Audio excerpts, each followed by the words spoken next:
Bismillahirrahmanirrahim. Today we will discuss Coriolis effects and cyclone formation. सबसे पहले हम Coriolis force को पढ़ेंगे। ये एक ऐसी फोर्स है जो कि विंड की डायरेक्शन को या ऑब्जेक्ट की मूवमेंट को डिफ्लेक्ट कर दे, यानी कि कोरियोलिस फोर्स, और इसे हम कोरियोलिस फोर्स या डिफ्लेक्टिव फोर्स के कहते हैं। ये फोर्स ज़मीन के अपने एक्सिस के गिर्द मूवमेंट जो कि वेस्ट टू ईस्ट होती है की वजह से होती है, और ये फोर्स इक्वेटर पर ज़ीरो होती है और पोल्स पर मैक्सिमम हो जाती है। यानी कि जैसा कि यहाँ पे दिखाया गया कि ये अर्थ की मूवमेंट जो कि वेस्ट से ईस्ट की तरफ अराउंड इट्स ओन एक्सिस, इसकी वजह से ये फोर्स जनरेट होती है और ये इक्वेटर पर ज़ीरो होती है और पोल्स पर ये फोर्स मैक्सिमम हो जाती है। ये कॉन्सेप्ट फ्रांसीसी मैथमेटिशियन जिसका नाम गैस्पर डी कोरियोलिस था, इसने दिया था।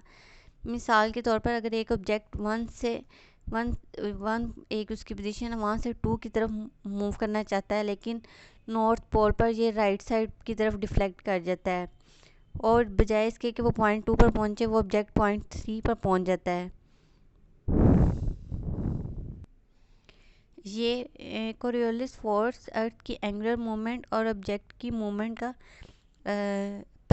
प्लस है, यानी कि एयर या ऑब्जेक्ट नॉर्दर्न हेमिस्फेयर में राइट साइड पर जबकि साउदर्न हेमिस्फेयर में लेफ़्ट साइड पर मूव कर जाएंगे। यानी कि नॉर्दर्न हेमिस्फेयर में क्लॉकवाइज और साउदर्न हेमिस्फेयर में क्लॉकवाइज एंटी क्लॉकवाइज विंड की डायरेक्शन होगी।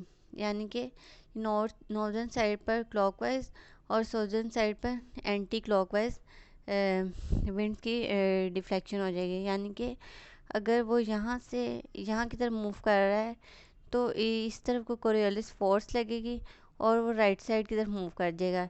इस तरह यहाँ से यहाँ तक अगर मूव करना चाहता है तो कोरियोलिस फोर्स इसके यहाँ पे एक्ट करेगी और ऑब्जेक्ट जो है इस तरफ को मूव कर जाएगा। यानी कि ये इक्वेटर से यहाँ तक नॉर्दर्न हेमिस्फेयर है, यानी कि इस साइड पर इक्वेटर पर ज़ीरो ऐसे ऐसे पोल्स की तरफ मूव करते जाएंगे तो वो ग्रेटर होती जाएगी, और इस तरह नॉर्दर्न हेमिस्फेयर में ये क्लॉकवाइज मूव करेगी, यानी कि यहाँ से ऐसे, यहाँ से, और ये सारा ये क्लॉकवाइज है।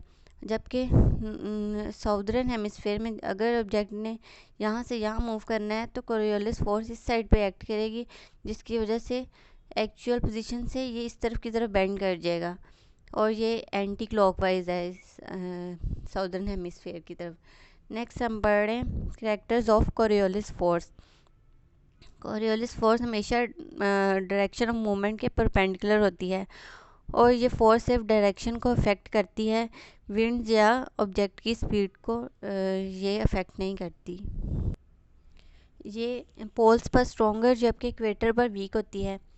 कोरियोलिस फोर्स सिर्फ डिफ्लेक्टिव फोर्स है, ये वेलोसिटी को इंक्रीज़ या डिक्रीज़ नहीं करती, और ये स्पीड के डायरेक्टली प्रोपोर्शनल होती है, यानी कि जितनी स्पीड होगी उतनी कोरियोलिस फोर्स होगी। कोरियोलिस फोर्स की वजह से ट्रेड विंड्स प्रोड्यूस होती हैं और एयर हमेशा हाई प्रेशर से लो प्रेशर की तरफ मूव करती हैं। What cause high pressure and low pressure. Tropical cyclone को स्टडी करने से पहले हम हाई प्रेशर और लो प्रेशर के बारे में जानेंगे। हाई प्रेशर या तो ठंडी ज़मीन की सतह पर या ठंडे ओशन की सतह पर क्रिएट होगा, यानी कि नॉर्थ और साउथ पोल जो कि हाई प्रेशर जोन में होते हैं, जबकि लो प्रेशर जब एयर गर्म ज़मीन या गर्म पानी की सतह पर वार्म होती है। इसकी वजह से ट्रॉपिकल रीजन आइडियल प्लेस होती है जहाँ पर लो प्रेशर क्रिएट होता है। जैसा कि डायग्राम में दिखाया गया है कि पोल्स पर हाई प्रेशर है जबकि इक्वेटर पर लो प्रेशर है, यानी कि यहाँ पर लो प्रेशर है और पोल्स पर हाई प्रेशर है। आर्कटिक से सब आर्कटिक और सब ट्रॉपिकल से ट्रॉपिकल रीजन तक ट्रेड विंड को शो किया गया है, यानी कि ये वाली जो एयर की मूवमेंट को शो किया गया है ये ट्रेड विंड है, और ये हाई प्रेशर से लो प्रेशर, और यहाँ पे भी हाई प्रेशर से ये लो प्रेशर की तरफ मूव कर रही है, यानी कि ये ट्रेड विंड्स हैं, और ये कोरियोलिस फोर्स के अंदर इसकी डिफ्लेक्शन दिखाई गई है, यानी कि ये क्लॉकवाइज है, और जो इधर से साउदर्न हेमिस्फेयर में दिखाई गई है वो एंटी क्लॉकवाइज है। सब ट्रॉपिकल रीजन में हाई प्रेशर इसलिए क्रिएट होता है क्योंकि ट्रॉपिकल रीजन से जब गर्म हवा ऊपर को उड़ती है तो एक हाइट पर जाकर यानी कि सब ट्रॉपिकल रीजन में पहुंचकर ठंडी हो जाती है, और इसमें मॉइस्चर नहीं होता क्योंकि ट्रॉपिकल रीजन के करीब ही वो अपना मॉइस्चर लॉस कर देते हैं, जिसकी वजह से यहाँ पर बारिश होती है, यानी कि ट्रॉपिकल रेन फॉरेस्ट यहाँ पर प्रोड्यूस हो जाते हैं। और सब ट्रॉपिकल रीजन में डेजर्ट फॉर्म होते हैं, यानी कि ये वाली बेल्ट जो है ये डेजर्ट को शो करती है, यानी कि 15 से 30 तक ये वाला एरिया जो कि नॉर्थ एंड साउथ पोल पे जो होता है, साउथ रीजन की तरफ जो होता है, ये डेजर्ट की फॉर्मेशन को शो कर रहा है। क्योंकि इक्वेटर पर सूरज की रेस डायरेक्ट पड़ रही होती हैं, जिसकी वजह से ज़मीन का ये हिस्सा बाकी ज़मीन के हिस्सों से ज़्यादा गर्म होता है, जिसकी वजह से गर्म हवा ज़मीन और पानी की सतह से ऊपर को उठती है, जिसमें काफ़ी पानी होता है, और इस गर्म हवा की जगह ठंडी और खुश्क हवा दोनों ही तरफ से जो कि ज़मीन की सतह के पास ही होती है, यानी कि नॉर्थ और साउथ दोनों तरफ से इसकी जगह ले लेते हैं। ये वाला जो एरिया है इसको हेडली सेल कहते हैं, और ये जो वेस्टर्लीज वाला एरिया है इसको फेरल सेल कहते हैं, और इसको और आर्कटिक से सब आर्कटिक जोन का जो एरिया होता है इसे पोलर फ्रंट कहते हैं। और ये डायरेक्शन को शो किया गया है क्योंकि ये विंड्स की मूवमेंट क्लॉकवाइज है, और साउदर्न साइड पे ये एंटी क्लॉकवाइज विंड की मूवमेंट है। जब ये गर्म हवा ठंडी होती है और मॉइस्चर पिक करके इक्वेटर से ऊपर उड़ती है तो तेज़ी के साथ ये ठंडी हो जाती है और अपने अंदर मॉइस्चर को बारिश की शक्ल में इक्वेटर के नज़दीक ही लॉस कर देती है, जिसकी वजह से ट्रॉपिकल रेन फॉरेस्ट बनते हैं।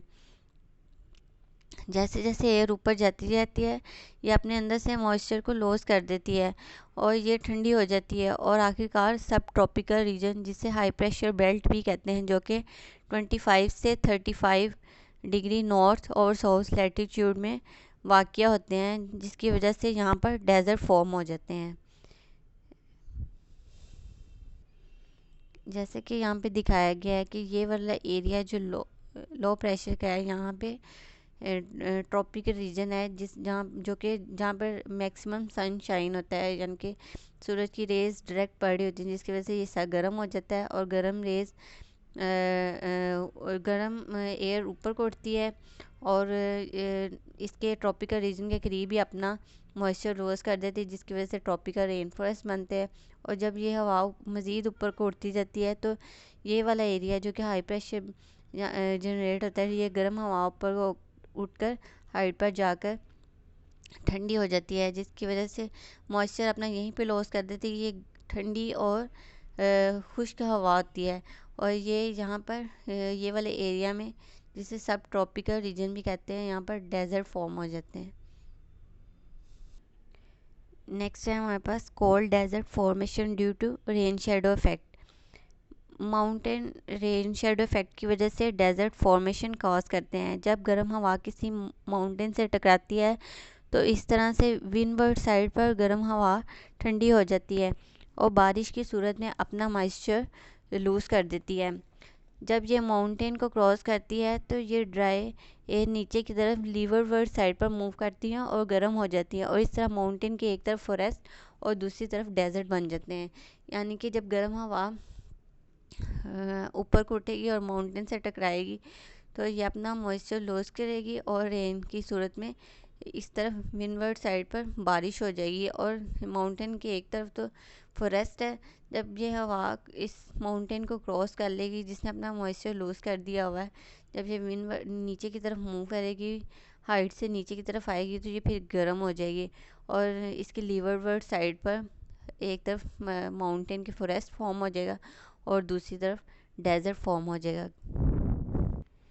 ट्रॉपिकल साइक्लोन फॉर्मेशन, जैसा कि डायग्राम में दिखाया गया है कि 10 डिग्री नॉर्थ और 10 डिग्री साउथ का एरिया ट्रॉपिकल रीजन को शो किया गया है। साइक्लोन इक्वेटर के नज़दीक यानी कि ट्रॉपिक ऑफ कैंसर और ट्रॉपिक ऑफ कैप्रिकॉर्न यानी कि 23 डिग्री नॉर्थ और 23 डिग्री साउथ के दरमियान में साइक्लोन बनते हैं, क्योंकि ट्रॉपिक रीजन पर सूरज की रेस डायरेक्ट पड़ती हैं, जिसकी वजह से ये हिस्सा गर्म होता है और लो प्रेशर क्रिएट हो जाता है, जिसकी वजह से गर्म हवा समंदर और ज़मीन की सतह से ऊपर उड़ती है और नज़दीक से हाई प्रेशर एयर ठंडी हवा इस गर्म हवा की जगह लेने आती है, जिससे कन्वेक्शन ऑफ हीट स्टार्ट हो जाता है।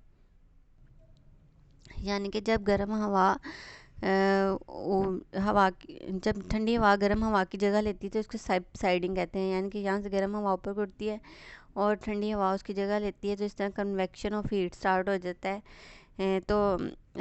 और ये साइक्लोन को एक्सपेंड कर देती है।